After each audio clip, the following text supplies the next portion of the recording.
एक दिन गौतम अपनी मोटरसाइकिल से आसना को लेकर शहर से कुछ दूर स्थित एक पार्क में पहुंचा। झील के किनारे एकांत में दोनों प्रेमी पैर पसारे बैठे थे।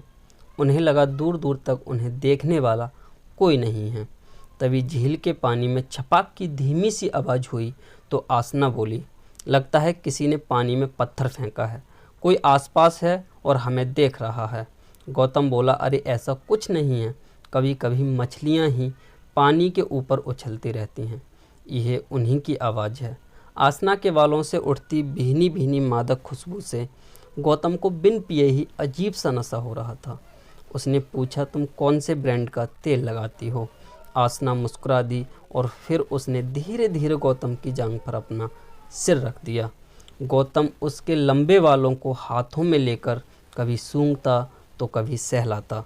मौसम भी खुशनुमा था। वह आसना के चेहरे पर देर से निगाहें टिकाए था।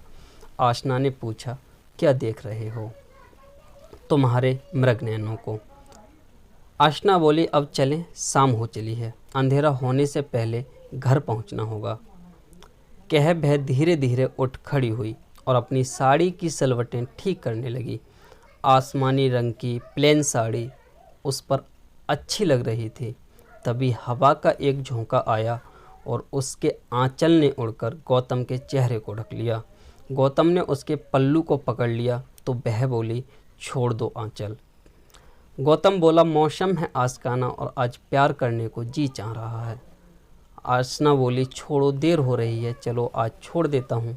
कह आसना की कमर के खुले हिस्से को अपनी बाह के घेरे में लेकर उसे कसकर अपनी ओर खींच लिया और फिर सटकर दोनों बाइक की तरफ चल पड़े।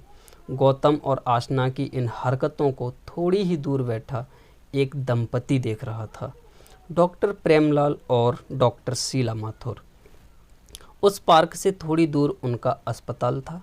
कभी कभी अस्पताल से छूटने पर अपना तनाव और थकान कम करने के लिए वे भी इसी झील के किनारे बैठते थे। उन दोनों प्रेमियों के जाने पर शीला बोली, मैं इस लड़के को जानती हूँ। कुछ दिनों तक मैं उसके मोहल्ले में रही थी। एकदम आवारा लड़का है, अमीर बाप का बिगड़ा लड़का है। कॉलेज में एक ही क्लास में 3 साल से फेल होता आ रहा है और नई नई लड़कियों को फंसाता है। एक लड़की ने इसके दुष्कर्मों के चक्कर में पड़कर आत्महत्या का भी प्रयास किया था। डॉक्टर प्रेम ने कहा, छोड़ो, हमें क्या लेना देना है इन लोगों से। इस घटना के करीब 4 या 5 महीने बाद डॉक्टर दंपति की नाइट ड्यूटी थी। अचानक एक ऑटो रिक्शा से एक दंपति ने एक लड़की को सहारा देकर उतारा। वे उस लड़की के साथ इमरजेंसी रूम में डॉक्टर के पास गए। औरत बोली, डॉक्टर साहब, यह मेरी बेटी है। आज दोपहर से ही इसके पेट में बहुत दर्द हो रहा है और ब्लीडिंग हो रही है। डॉक्टर ने लड़की का ब्लड प्रेशर चेक किया और तुरंत फ़ोन पर कहा, डॉक्टर शीला, आप तुरंत यहाँ आ जाएं, एक इमरजेंसी केस है। 2 मिनट के अंदर ही स्त्री रोग विशेषज्ञ शीला वहाँ आ गईं। उन्होंने रोगी को बेड पर लेटाकर पर्दा लगा दिया। कुछ देर बाद वे बोली, इसे तो बहुत ज़्यादा ब्लीडिंग हो रही है, फ़ौरन ऑपरेशन थिएटर में ले जाना होगा। मुझे लगता है ऑपरेशन करना होगा। ऑपरेशन का नाम सुनकर उस लड़की के माता पिता घबरा उठे। पिता ने पूछा, डॉक्टर साहिबा, खतरे की कोई बात तो नहीं है? अभी कुछ नहीं कहा जा सकता है, आप लोग ओटी के बाहर इंतज़ार करें। कह वे अपने पति डॉक्टर प्रेम के साथ ऑपरेशन थिएटर में गईं। थोड़ी देर बाद एक नर्स ने बाहर आकर पूछा, इस लड़की के गार्जियन आप लोग हैं? उसके पिता उठकर बोले, हाँ, मैं उसका पिता हूँ। नर्स ने एक पेपर देते हुए कहा, आप जल्दी से इस पर साइन कर दें, लड़की का ऑपरेशन करना है अभी, तुरंत। क्या बात है सिस्टर, अभी बात करने का वक्त नहीं है, बाकी बातें ऑपरेशन के बाद डॉक्टर से पूछ लेना। आपको डिस्चार्ज से पहले एक बोतल खून ब्लड बैंक में जमा कराना होगा। अभी हम अपने स्टॉक से खून चढ़ा रहे हैं। उस आदमी ने ब्लड बैंक में जाकर अपना खून जमा किया और वापस आकर ओटी के बाहर बेंच पर बैठते हुए पत्नी से कहा, पता नहीं बैठे बिठाए आसना बिटिया को अचानक क्या हो गया है। ऑपरेशन टेबल पर डॉक्टर ने आसना से पूछा, क्या यह उसी लड़के के साथ का नतीजा है जिसके साथ अक्सर तुम लेक पार्क में जाती हो? आसना ने रोते हुए कहा, जी डॉक्टर, पर मेरी एक गलती का अंजाम यह होगा। मैं नहीं जानती थी। आप मेरी जान बचाने की कोशिश ना करें, मुझे मरने दें। मैं तुम्हारी तरह बेवकूफ़ और गैर जिम्मेदार नहीं हूँ। मैं अपनी ड्यूटी जानती हूँ, पर मैं इस कलंक के साथ जीकर क्या करूँगी? अगर मुझे बचा भी लेती हैं तो भी मैं सुसाइड करने वाली हूँ। मेहरबानी कर मुझे मरने दें। तुम घबराओ नहीं, मैं तुम्हें बदनाम नहीं होने दूंगी और तुम यहाँ से सही सलामत घर जाओगी।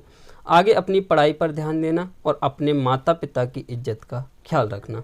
जी डॉक्टर, बस अब तुम पर एनेस्थेसिया का असर होगा और मैं ऑपरेशन करने जा रही हूँ। करीब 2 घंटे बाद डॉक्टर शीला ओटी से बाहर आईं। उन्हें देखते ही आसना के माता पिता दौड़े आए। पूछा, अब कैसी है हमारी बेटी? आप बेटी को सही समय पर अस्पताल ले आए, वरना और ज़्यादा ब्लीडिंग होने से जान का खतरा था। आपकी बेटी का ऑपरेशन सफल रहा और खतरे की कोई बात नहीं है। पर उसे हुआ क्या है? आसना के पिता ने पूछा। आप मेरे साथ मेरे केबिन में आएं। दोनों माता पिता डॉक्टर के केबिन में गए तो डॉक्टर शीला ने पेशेंट के पिता से पूछा, आपने फाइल में बेटी की उम्र 17 साल लिखी है, यानी वह नाबालिग है? माफ़ करना, आसना गर्भवती थी। पर यह कैसे संभव है? यह तो आपकी बेटी ही बता सकती है। उसका एक फर्टिलाइज्ड एग गर्भाशय तक नहीं पहुंच सका और फैलोपियन ट्यूब में ही ठहर गया था। जब गर्भ बड़ा हो गया तो उसकी नली फट गई और ब्लीडिंग होने लगी। उस नली को हमने काट कर निकाल दिया है। अब चिंता की कोई बात नहीं है। आसना के माता पिता ने आश्चर्य से डॉक्टर की तरफ देखा और फिर शर्म से सिर झुका लिया। आसना को 1 सप्ताह बाद डिस्चार्ज होना था। डॉक्टर शीला की सहायक ने पूछा, डिस्चार्ज फाइल में क्या लिखे मैम? आपने कहा था डिस्चार्ज फाइल तैयार करते समय आपसे पूछने को। पेशेंट को देने वाली डिस्चार्ज स्लिप पर तुम पूरा सच लिखना और हॉस्पिटल की फाइल में लिखना, दाहिनी साइड की फैलोपियन ट्यूब फट गई थी जिसे ऑपरेशन कर निकाल दिया गया है। आगे एक नोट लिख देना कि detail reports of surgery gynaecologist की फाइल में है। यह डिटेल पेपर्स की फाइल मुझे दे देना। साथ ही यह बात बस हमारे बीच ही रहे, तुम भी एक औरत हो, समझ सकती हो।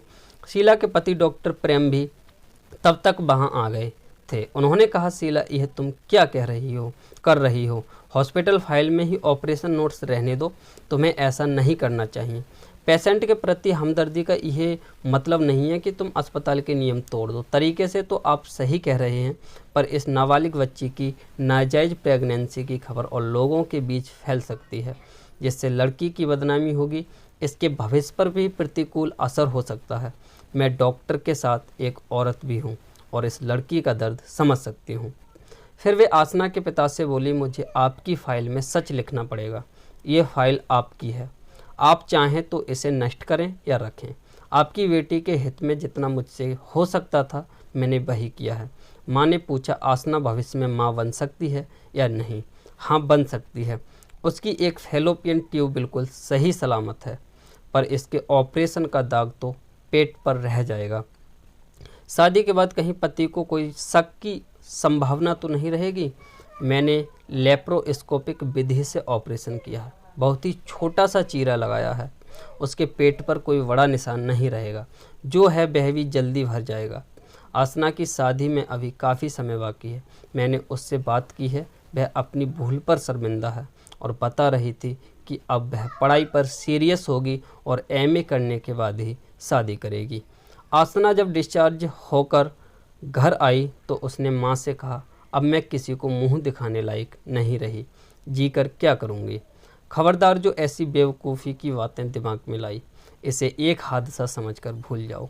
आगे किसी से इसकी चर्चा भी नहीं करना। पति से भी नहीं। मन लगाकर पढ़ो लिखो। हम तुम्हारी शादी धूमधाम से करेंगे। फिर माँ ने अपने पति से कहा, आप अब आसना से इस बारे में कुछ ना कहेंगे। मैंने उससे बात की है। वह अपनी भूल पर बहुत शर्मिंदा है। वह अब पूरा ध्यान पढ़ाई पर लगाएगी। भला हो उस लेडी डॉक्टर का जिसने हमारी इज्जत बचाने में कोई कसर नहीं छोड़ी। इस घटना के 7 साल बाद आसना फिर डॉक्टर शीला के अस्पताल आई। इस बार वह शादीशुदा थी और अपने पति के साथ थी। वह गर्भवती थी और चेकअप के लिए आई थी। शीला ने उसके पति को बाहर इंतजार करने के लिए कहा और आसना को अंदर बुलाया। डॉक्टर शीला ने आसना से पूछा, तुम्हारे पेट का दाग लगभग मिट गया है। अभी कौन सा महीना चल रहा है? 5वां महीना चल रहा है मैम। चेक करने के बाद डॉक्टर शीला बोली, बच्चा एकदम ठीक है, बस अपने खान पान पर ध्यान देना और थोड़ा एक्टिव रहने की कोशिश करना। इससे नेचुरल प्रसव में आसानी होगी। कंप्लीट रेस्ट की कोई आवश्यकता नहीं है। तुम्हारे पति बाहर बेचैन हो रहे हैं, तुमसे बहुत प्यार करते हैं ना? जी मैम, मैंने अपने पास्ट की बात उन्हें नहीं बताई है। मैं तो आत्महत्या करने की सोच रही थी। आपने मुझे मरने से बचा लिया और मेरा भविष्य भी संवार दिया। आपके आभार के लिए मेरे पास शब्द नहीं हैं। और उसकी आंखें भर आईं। ये गुड न्यूज़ जल्दी से अपने पति को दो, डॉक्टर शीला बोली। आसना केबिन से बाहर निकली तो उसकी आंखें अभी तक गीली थीं। उसके पति ने पूछा, क्या बात है आसना, सब ठीक है ना? तुम्हारी आंखें गीली क्यों हैं? यह खुशी के आंसू हैं, आसना बोली। जच्चा बच्चा दोनों ठीक हैं, मिठाई खिलाना ना भूलना आसना, डॉक्टर शीला ने कहा था। आसना और उसके पति दोनों ने हंसकर डॉक्टर को थैंक्स कहा। तो दोस्तों, कहानी कैसी लगी? अच्छी लगी हो तो लाइक कीजिए।